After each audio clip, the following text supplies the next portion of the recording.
মধ্যকার পদসভা প্রমাণিত করে পানতলা ইউনিয়নবাসী জেগেছে আওয়ামী লীগ ও যুবলীগ সন্ত্রাসীদের বিরুদ্ধে। শুধু আওয়ামী লীগ যুবলীগ নয়, আমাদের দলের ভিতর যদি কোনো নেতা কর্মী কোনো রকমের উস্কানিমূলক বক্তব্য দিয়ে থাকে, কাজকর্ম করে থাকে, আমরা তারও প্রতিবাদ জানাই, আমরা তারও নিন্দা জানাই। আমাদের বিরুদ্ধে যারা স্বৈরাচারী আওয়ামী লীগের বিরুদ্ধে কথা বলবে আমাদের পক্ষে, আমরা তারই সপক্ষে কাজ করব।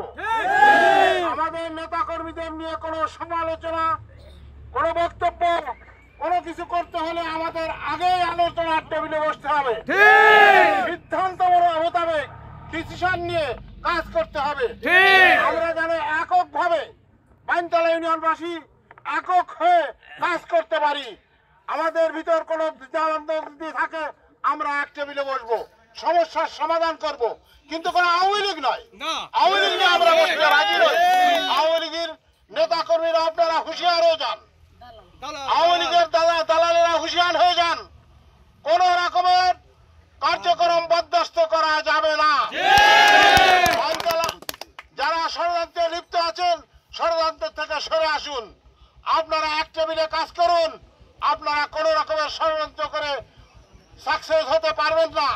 আজকের অমুক নেতা, কালকের আর এক নেতা, তারপরের দিন আর এক নেতা, যে নেতার কাছে যাবেন না কেন ধরা খাবেন। আপনারা গঠনমূলক ভাবে আলোচনার টেবিলে বসে সমাধান করুন। কোন নেতা কর্মী, আওয়ামী লীগের নেতা কর্মী এই সময়, এই স্বাধীনতার সময় বিএনপির উপর চোখ রাখিয়ে কথা বলবে, বিএনপির উপর জোর করবে, এটা কোনো অবস্থায় বরদাস্ত করা যাবে না। নেতা কর্মীরা সদা সজাগ থাকবেন। কোন নেতা কর্মী দুর্বল হবেন না। আমরা আমাদের বাজার কেন্দ্রিক রাজনীতি ঐক্যমতের ভিতর সৃষ্টি করে আমরা তার সমাধান করব।